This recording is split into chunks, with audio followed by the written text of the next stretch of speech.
My fellow leaders, today is the fourth time I've had the great honor of speaking to this assembly as President of the United States. It'll be my last. I've seen a remarkable sweep of history. I was first elected to office in the United States of America as a U.S. Senator in 1972. Now, I know I look like I'm only 40. I know that. I was 29 years old. Back then, we were living through an inflection point, a moment of tension and uncertainty. The world was divided by the Cold War. The Middle East was headed toward war. America was at war in Vietnam. At that point, the longest war in America's history. Our country was divided and angry, and there were questions about our staying power and our future. But even then, I entered public life not out of despair, but out of optimism. The United States and the world got through that moment. It wasn't easy or simple without significant setbacks. But we would go on to reduce the threat of nuclear weapons through arms control, and then go on to bring the Cold War itself to an end. Israel and Egypt went to war, but then forged a historic peace. We ended the war in Vietnam. The last year in Hanoi, I met with the Vietnamese leadership. We elevated our partnership to the highest level. It's a testament to the resilience of the human spirit and the capacity for reconciliation. That today, the United States and Vietnam are partners and friends. And it's proof that even from the horrors of war, there's a way forward. Things can get better. We should never forget that. I've seen that throughout my career. In the 1980s, I spoke out against apartheid in South Africa. And then I watched the racist regime fall. In the 1990s, I worked to hold Milosevic accountable for war crimes. He was held accountable. At home, I wrote and passed the Violence Against Women Act to end the scourge of violence against women and girls, not only in America, but across the world, as many of you have as well. But we have so much more to do, especially against rape and sexual violence as weapons of war and terror. We were attacked on 9/11 by al-Qaeda and Osama bin Laden. We brought him justice. Then I came to the presidency at another moment of crisis and uncertainty. I believed America had to look forward. New challenges, new threats, new opportunities were in front of us. We needed to put ourselves in a position to see the threats, to deal with the challenges, and to seize the opportunities as well. We need to end the era of war that began on 9/11. As Vice President to President Obama, he asked me to work to wind down the military operations in Iraq, and we did, painful as it was. When I came to office as president, Afghanistan had replaced Vietnam as America's longest war. I was determined to end it, and I did. It was a hard decision, but the right decision. 4 American presidents had faced that decision, but I was determined not to leave it to the 5th. It was a decision accompanied by tragedy. 13 brave Americans lost their lives, along with hundreds of Afghans in a suicide bomb. I think those lost lives, I think of them every day. I think of all the 2,461 U.S. military deaths over a long 20 years of that war. 20,744 American servicemen wounded in action. I think of their service, their sacrifice, and their heroism. I know other countries lost their own men and women fighting alongside us. We honor their sacrifices as well. To face the future, I was also determined to rebuild my country's alliances and partnerships to a level not previously seen. We did just that, from traditional treaty alliances to new partnerships like the Quad with the United States, Japan, Australia, and India. I know many look at the world today and see difficulties and react with despair, but I do not. I won't. As leaders, we don't have the luxury. I recognize the challenges from Ukraine to Gaza to Sudan and beyond. War, hunger, terrorism, brutality, record displacement of people, a climate crisis, democracy at risk, strains within our societies, the promise of artificial intelligence and its significant risk. The list goes on. But maybe because all I've seen and all we have done together over the decades, I have hope. I know there is a way forward. In 1919, the Irish poet William Butler Yeats described a world, and I quote, "where things fall apart, the center cannot hold, mere anarchy is loosed upon the world," end of quote. Some may say those words describe the world not just in 1919, but in 2024. But I see a critical distinction. In our time, the center has held. Leaders and people from every region and across the political spectrum have stood together, turned the page. We turned the page in the worst pandemic in a century. We made sure COVID no longer controls our lives. We defended the UN Charter and ensured the survival of Ukraine as a free nation. My country made the largest investment in climate, clean energy, ever anywhere in history. There will always be forces that pull our countries apart and the world apart. Aggression, extremism, chaos, and cynicism. A desire to retreat from the world and go it alone. Our task, our test, is to make sure that the forces holding us together are stronger than those who are pulling us apart. That the principles of partnership that we came here each year to uphold can withstand the challenges. That the center holds once again. My fellow leaders, I truly believe we're at another inflection point in world history, where the choices we make today will determine our future for decades to come. Will we stand behind the principles that unite us? Will we stand firm against aggression? Will we end the conflicts that are raging today? Will we take on global challenges like climate change, hunger, and disease?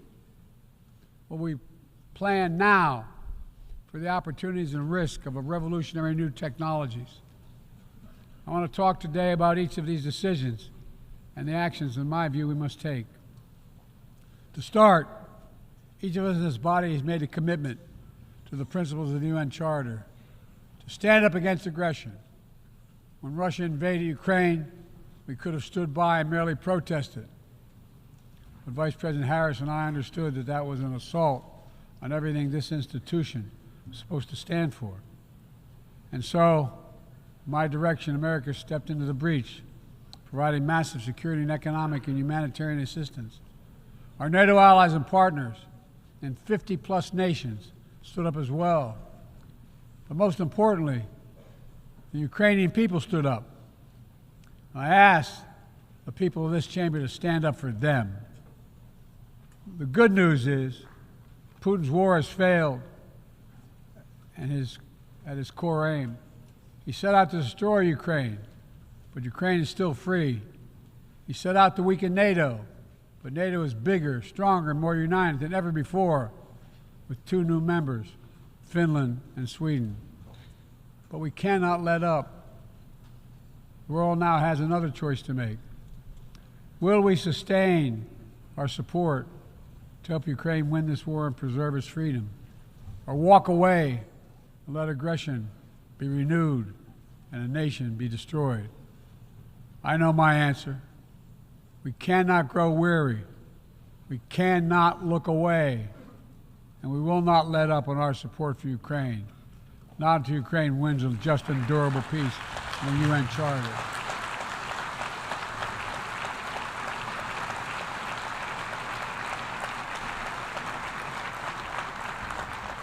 We also need to uphold our principles as we seek to responsibly manage the competition with China so it does not veer into conflict. We stand ready to cooperate on urgent challenges for the good of our people and the people everywhere. We recently resumed cooperation with China to stop the flow of deadly synthetic narcotics. I appreciate the collaboration. It matters for the people of my country and many others around the world. On matters of conviction, the United States is unabashed, pushing back against unfair economic competition, against military coercion of other nations in the South China Sea, in maintaining peace and stability across the Taiwan Straits, in protecting our most advanced technologies so they cannot be used against us or any of our partners. At the same time, we're going to continue to strengthen our network of alliances and partnerships across the Indo-Pacific. These partnerships are not against any nation. They're building blocks for a free, open, secure, and peaceful Indo-Pacific. We're also working to bring greater measure of peace and stability to the Middle East. The world must not flinch from the horrors of October 7th. Any country would have the right and responsibility to ensure that such an attack can never happen again. Thousands of armed Hamas terrorists invaded a sovereign state, slaughtering and massacring more than 1,200 people, including 46 Americans, in their homes and at a music festival. Despicable acts of sexual violence, 250 innocents taken hostage. I've met with the families of those hostages. I've grieved with them. They're going through hell. Innocent civilians in Gaza are also going through hell. Thousands and thousands killed, including aid workers. Too many families dislocated, crowding into tents, facing a dire humanitarian situation. They did not ask for this war that Hamas started. I put forward with Qatar and Egypt a ceasefire and hostage deal. It's been endorsed by the UN Security Council. Now is the time for the parties to finalize its terms, bring the hostages home, and secure security for Israel and Gaza free of Hamas' grip, ease the suffering in Gaza, and end this war. On October 7th,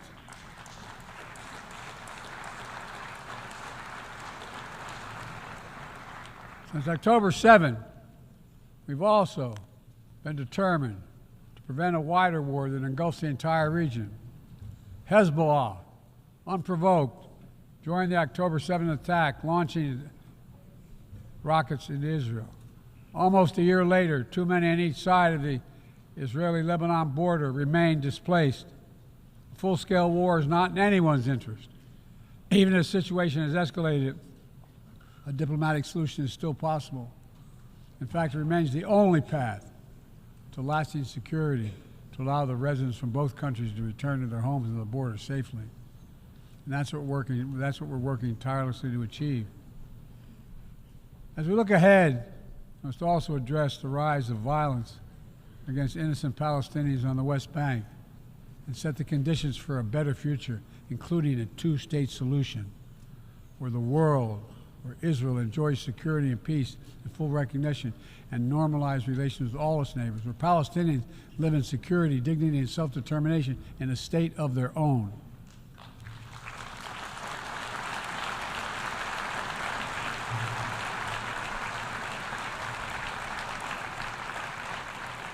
Progress toward peace will put us in a stronger position to deal with the ongoing threat posed by Iran. Together we must deny oxygen to its terrorist proxies, which have called for more October 7th and ensure that Iran will never, ever obtain a nuclear weapon. Gaza is not the only conflict that deserves our outrage. In Sudan, a bloody civil war unleashed one of the world's worst humanitarian crises. 8 million on the brink of famine. Hundreds of thousands already there. Atrocities in Darfur and elsewhere. The United States has led the world in providing humanitarian aid to Sudan. And with our partners, we've led diplomatic talks to try to silence the guns and avert a wider famine.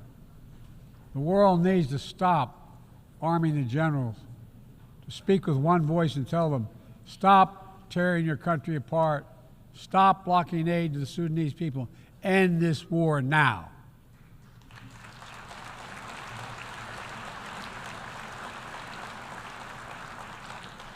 People need more than the absence of war.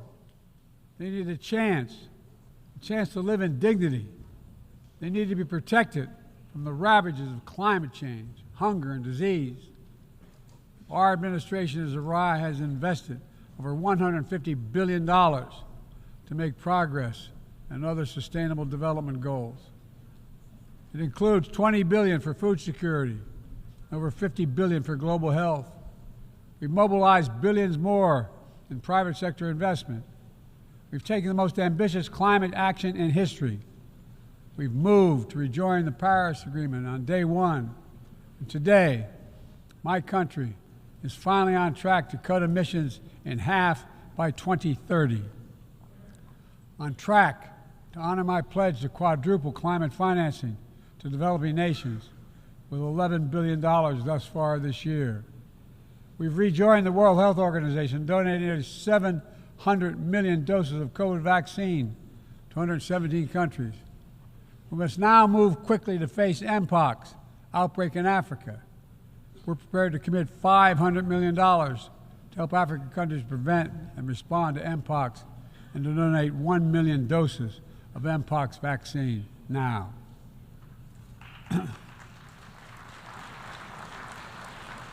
We call on our partners to match our pledge and make this a billion-dollar commitment to the people of Africa. Beyond the core necessities of food and health, the United States, the G7, and our partners have embarked on an ambitious initiative to mobilize and deliver significant finance to the developing world. We're working to help countries build out their infrastructure, to clean energy transition, to the digital transformation, to lay new economic foundations for a prosperous future. It's called the Partnership for Global Infrastructure and Investment. We've already started to see the fruits of this emerge in Southern Africa and Southeast Asia and in the Americas. We have to keep it going. I want to get things done together. In order to do that, we must build a stronger, more effective, and more inclusive United Nations. The UN needs to adapt and bring new voices and new perspectives. That's why we support reforming and expanding the membership of the UN Security Council.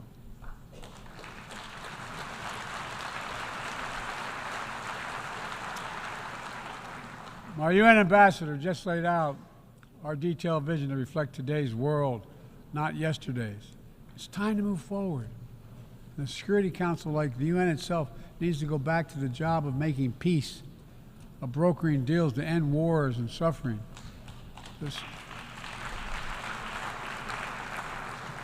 And to stop the spread of the most dangerous weapons, of stabilizing troubled regions in East Africa, from East Africa to Haiti, to Kenya-led mission that's working alongside the Haitian people to turn the tide. We also have a responsibility to prepare our citizens for the future. We'll see more technological change, I argue, in the next 2 to 10 years than we have in the last 50 years. Artificial intelligence is going to change our ways of life, our ways of work, and our ways of war. It could usher in scientific progress at a pace never seen before, and much of it could make our lives better. But AI also brings profound risks, from deep fakes to disinformation, to novel pathogens, to bioweapons. We've worked at home and abroad to define the new norms and standards. This year, we achieved the first ever General Assembly resolution on AI to start developing global rules of the road. We also announced a declaration on the responsible use of AI, joined by 60 countries in this chamber. But let's be honest, this is just the tip of the iceberg, what we need to do to manage this new technology. Nothing is certain about how AI will evolve or how it will be deployed. No one knows all the answers. My fellow leaders, it's with humility I offer 2 questions. First, how do we as an international community govern AI? As countries and companies race to uncertain frontiers, we need an equally urgent effort to ensure AI's safety, security, and trustworthiness. As AI grows more powerful, It also must grow more responsive to our collective needs and values. Benefits of all must be shared equitably. It should be harnessed to narrow, not deepen, digital divides. Second, will we ensure that AI supports rather than undermines the core principles that human life has value and all humans deserve dignity? We must make certain that the awesome capabilities of AI will be used to uplift and empower everyday people, not to give dictators more powerful shackles on the human spirit. In the years ahead, there may well be no greater test of our leadership than how we deal with AI. Let me close with this. Even as we navigate so much change, one thing must not change. We must never forget who we're here to represent. We, the people. These are the first words of our Constitution, the very idea of America. They inspired the opening words of the UN Charter. I made the preservation of democracy the central cause of my presidency. This summer, I faced a decision whether to seek a second term as president. It was a difficult decision. Being president has been the honor of my life. There's so much more I want to get done. As much as I love the job, I love my country more. I decided after 50 years of public service, it's time for a new generation of leadership to take my nation forward. My fellow leaders, let us never forget, some things are more important than staying in power. It's your people.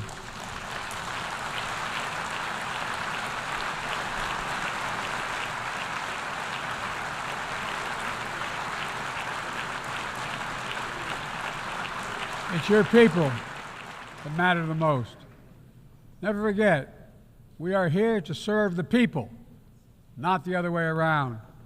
Because the future will be won by those who unleash the full potential of their people, to breathe free, to think freely, to innovate, to educate, to live and love openly without fear.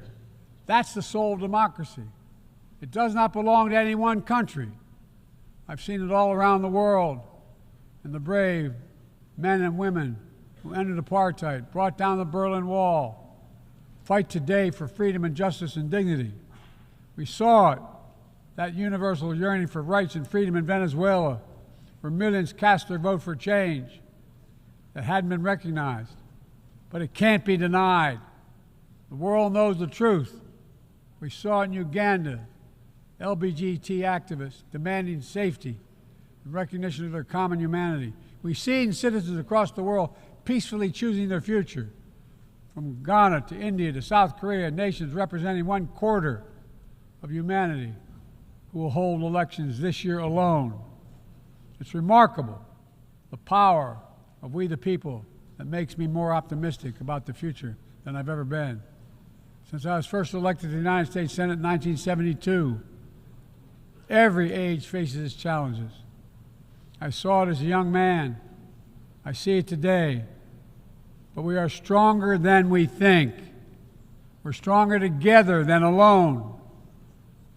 And what the people call impossible is just an illusion.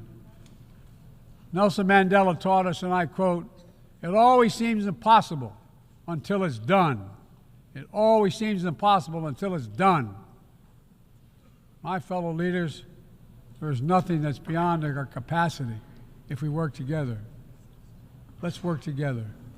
God bless you all, and may God protect all those who seek peace. Thank you.